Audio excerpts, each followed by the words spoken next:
Britain's Chancellor Rishi Sunak will be hoping that a rise in consumer spending will boost the public purse and help keep the country's borrowing down.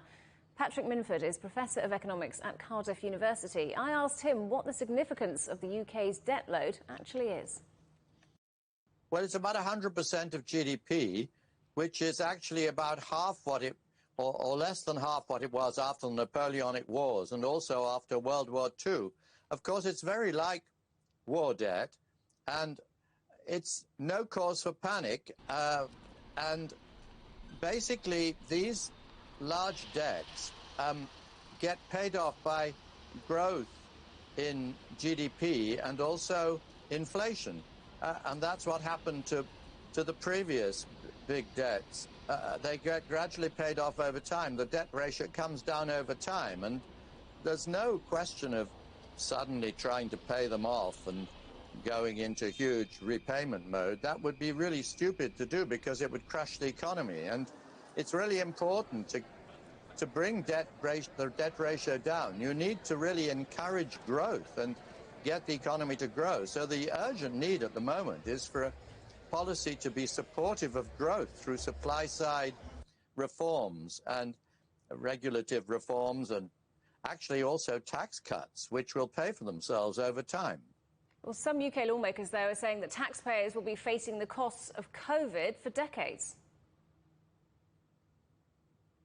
Well, I mean, this is just nonsense. I know that these bodies like the Office of Budget Responsibility and the Public Accounts Committee were set up in order to be thoroughly gloomy and depressing about the public finances. That's their job, But it doesn't mean that we should take any notice of them.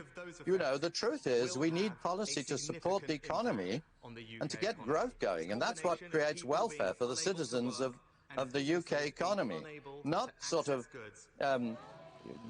go into your shell and just raise taxes to pay off debt. This is really stupid policy, very, very short-termist.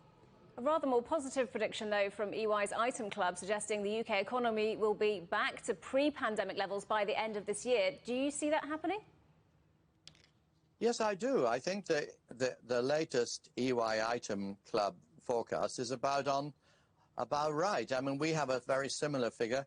Fundamentally, there'll be a bounce back of about 8% this year, another 8% next year. And that's really important to put this whole debt business into context, because when the economy bounces back like this, so will tax revenue, benefits will fall, all these welfare benefits that have had to be paid out when the economy was under the cosh.